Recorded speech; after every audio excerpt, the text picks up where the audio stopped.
still a scene exam. I can't even remember. We've had so many changes in terms of we've had so many changes in terms of specific assessment policy. Right, let's look at this one. We're going to look at transformational and charismatic leaders, and essentially keeping the organization's vision at the top of our priorities and making that a reality. Why would I use that man when we talk about transformational leadership?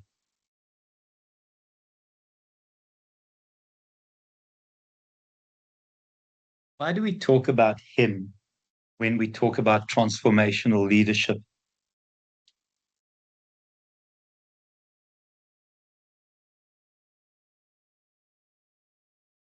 Absolutely. He transformed us. He brought us into a new South Africa. I think for me, that statement also is just an indication of the humility of the person. Can someone tell me what form of leadership this is? There's a specific leadership that fits that description. Don't know if anyone knows off by, um, by the off chance. Absolutely, Mavis, his ability to inspire change.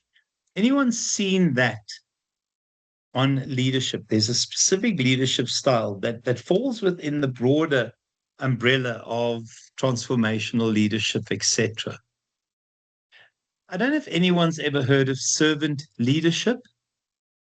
Servant leadership, where it's not about you, it's about the people that you lead. It's not about you being the main man in charge and the spotlight shining on you. It is a wonderful, wonderful description of servant leadership. We will talk about servant leadership as we go through the program, but that is a beautiful description of servant leadership. So I'm going to skip that. Thank you, Elizma. Oh, I love that. Wonderful, wonderful, wonderful, wonderful. Thank you for that. Okay. So there are a couple of things we're going to look at today. The one thing that I want you to do, and I'm not going to do it here because the lag is too much. I think, I don't know who has seen Invictus.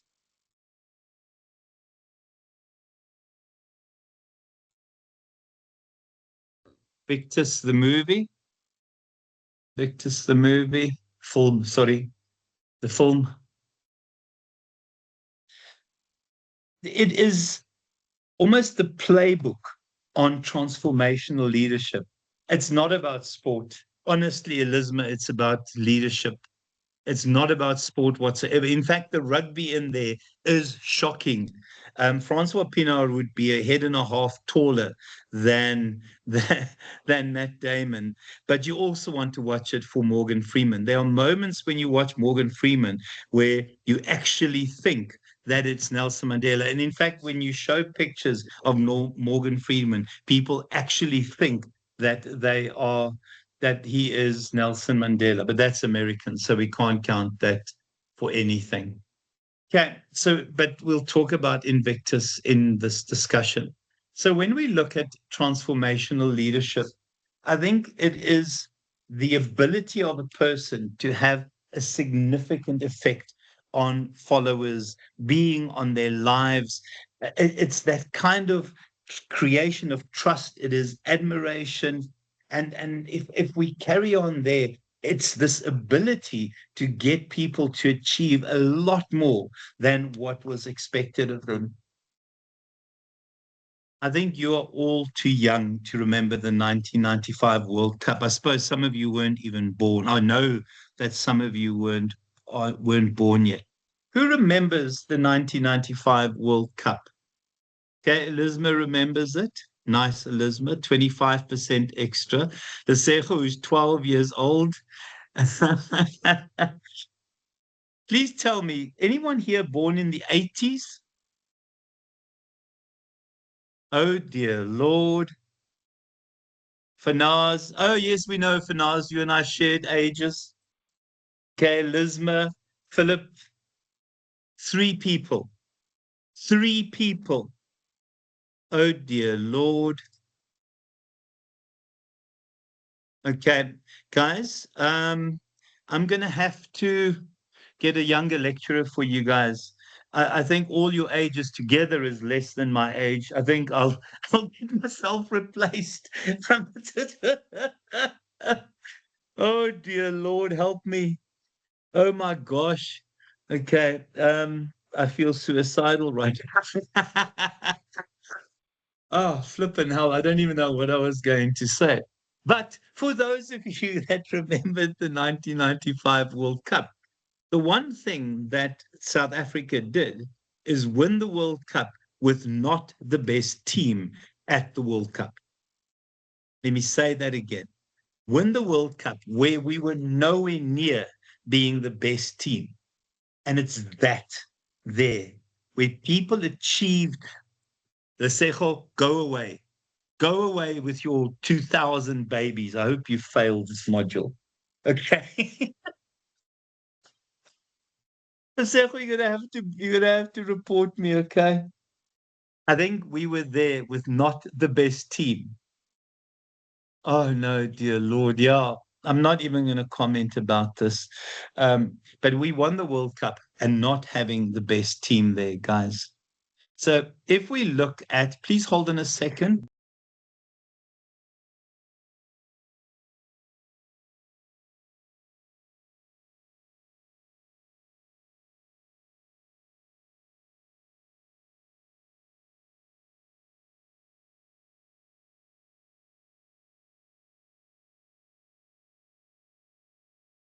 Sorry about that, guys. The dogs were scratching at the door. Okay. So I think the reality is we did a lot more than people expected of us. So when we look at transformational leadership theories, I think there are a couple of things. First of all, organizations nowadays need to be light on their feet. You cannot be encumbered by slow moving, stuck in molasses nonsense. You have to be light on your feet.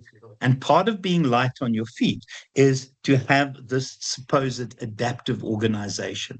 Adaptive organizations were those that when COVID hit, found a way of keeping their businesses going. Now I've got to I have to just clarify what I said there.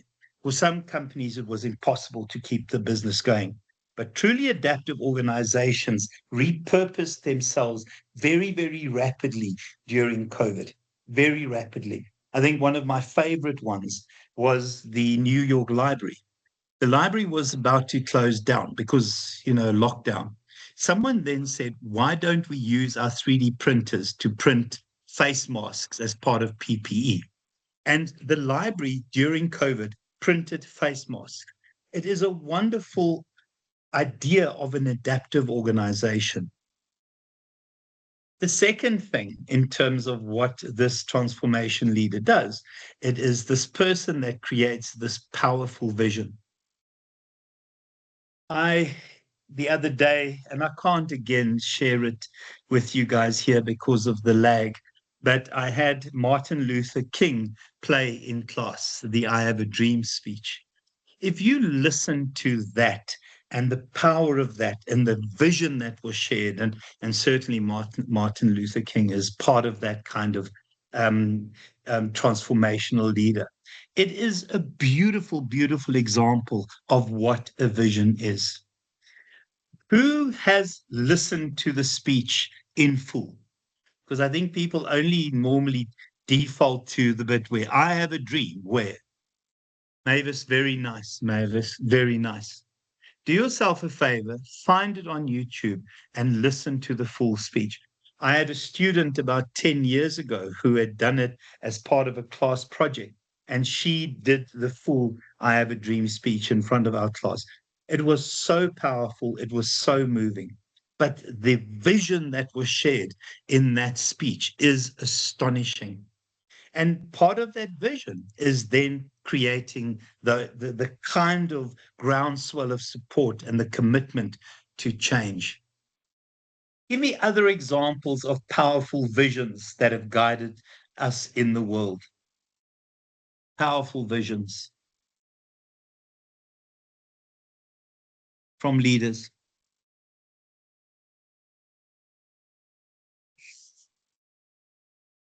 I'm going to give you one, although at Mandela's vision for South Africa, astonishing, Mohammed, absolutely astonishing.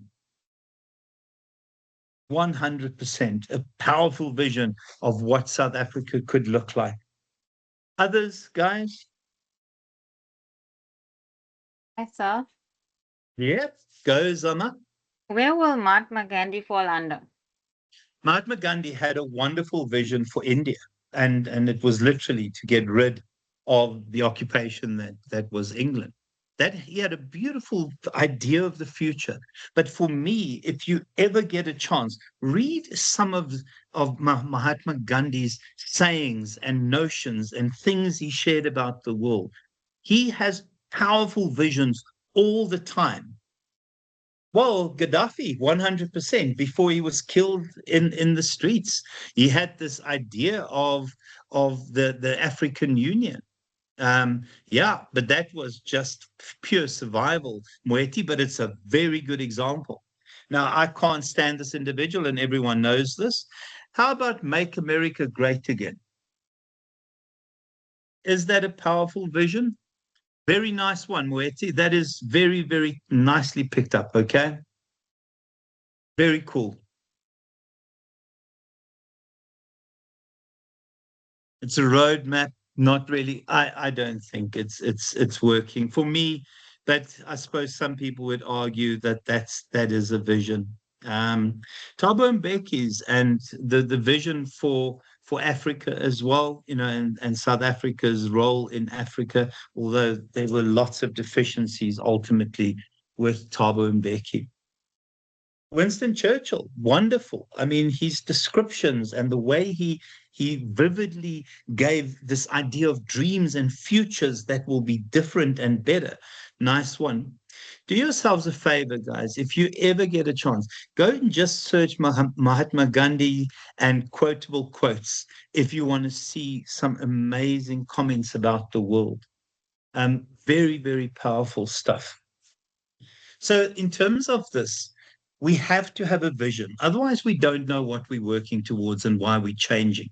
This adaptive organization is light on its feet. It is not a heavyweight slugger. It is a lightweight boxer that bobs and weaves and moves and punches and ducks away.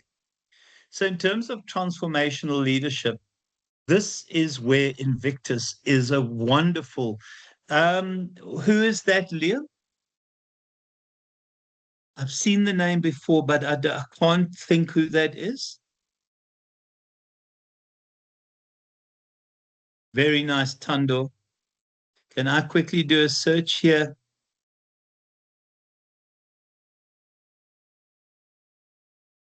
I've definitely seen the name, but I cannot tell you what it is. Hold on a second, bud. Okay. Wow. Practical economics.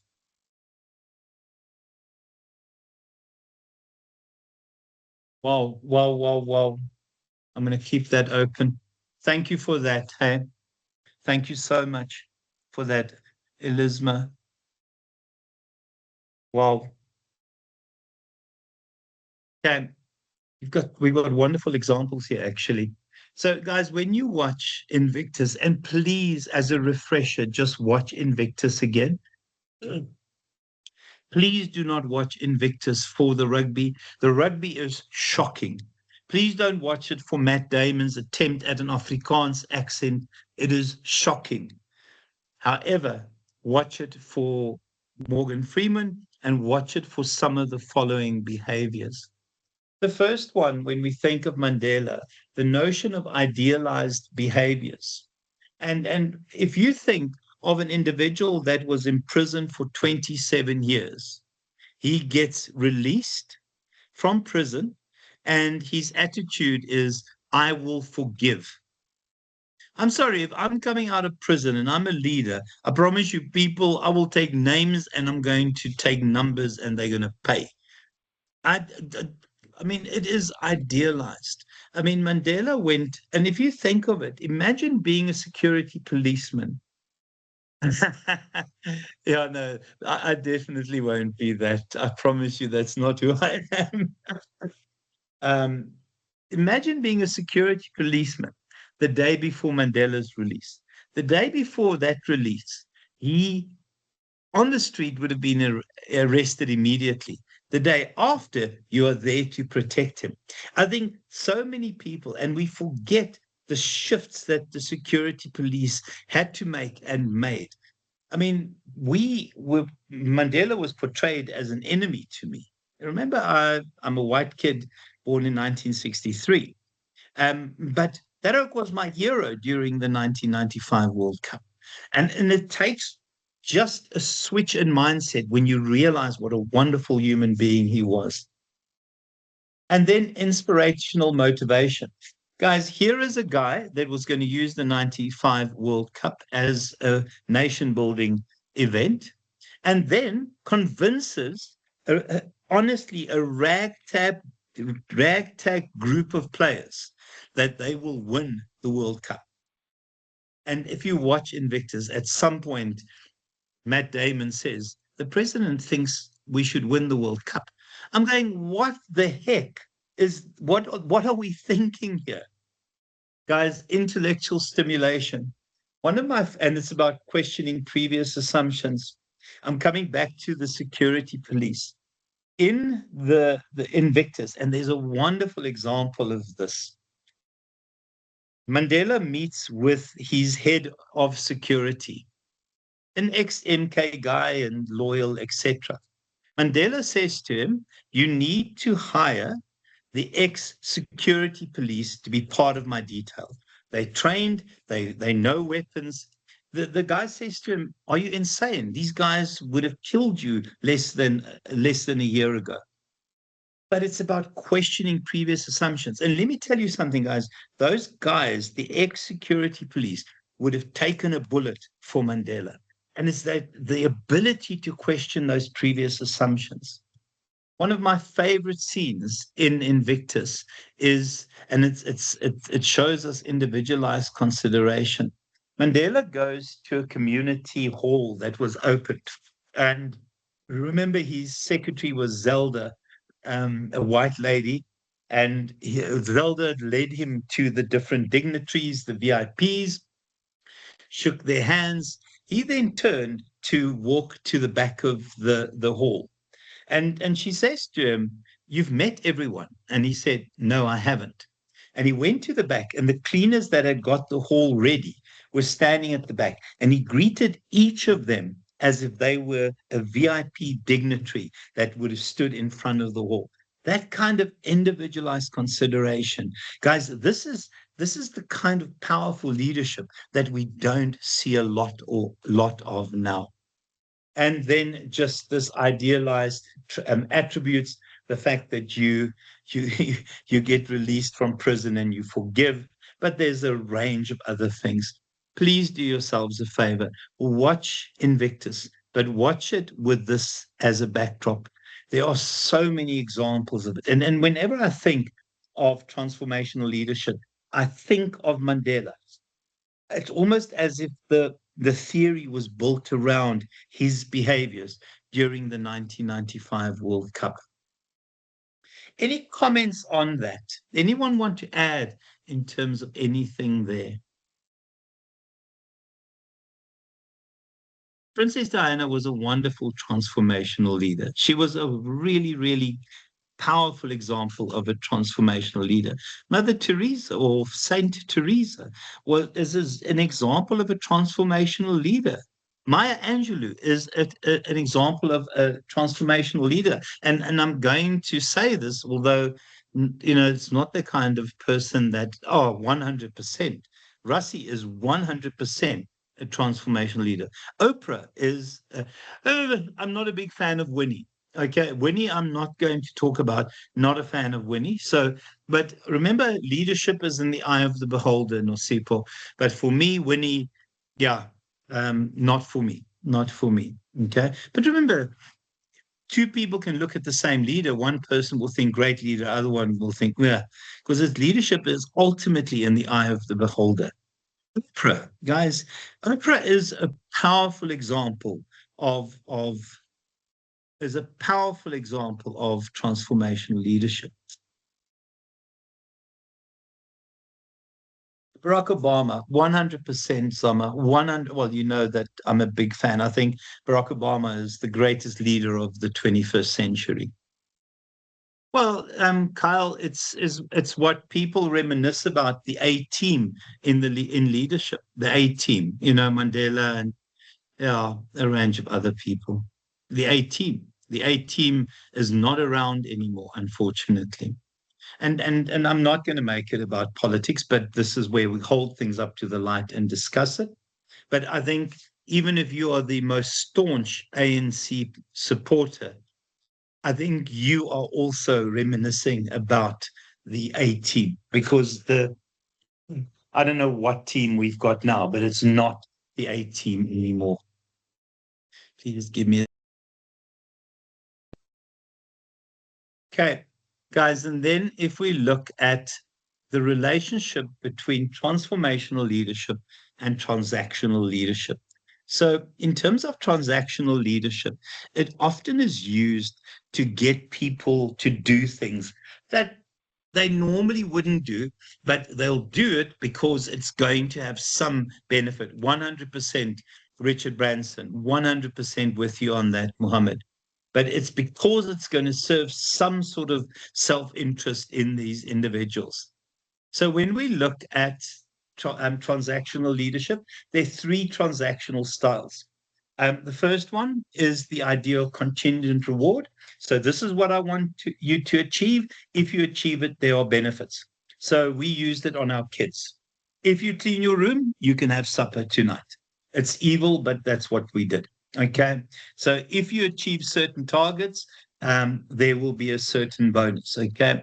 Um, I'm glad you see that the joke in that we're not that bad, guys. Oh my gosh.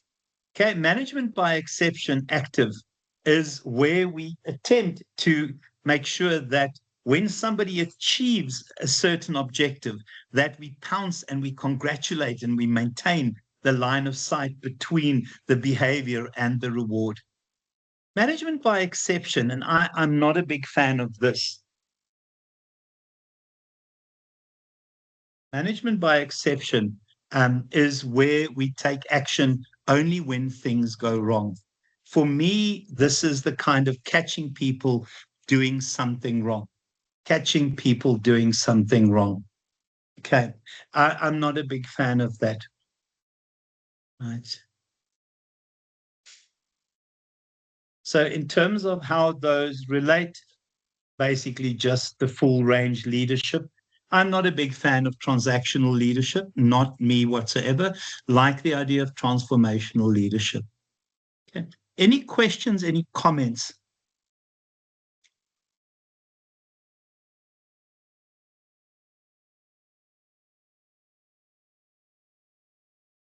Hi, sir. No, go for it, Zama. Okay. So just to distinguish the two, um, Donald Trump is more transactional leadership, 100%. and then transformational is more Nelson Mandela. 100%. Spot on. Okay, cool. That's a nice spot there, actually. Thank Guys, I'm you. going to call it quits there tonight. No, it's a good catch, that a nice spot. Guys, I'm going to call it quits there. I don't want to start with charismatic leadership. I've got to get ready for my next class. Thank you so much for attending. Guys, and then tomorrow, we've got to talk about. Sorry, let me stop the recording. Hold on. Let me just stop. It's a pleasure, guys. Absolute pleasure.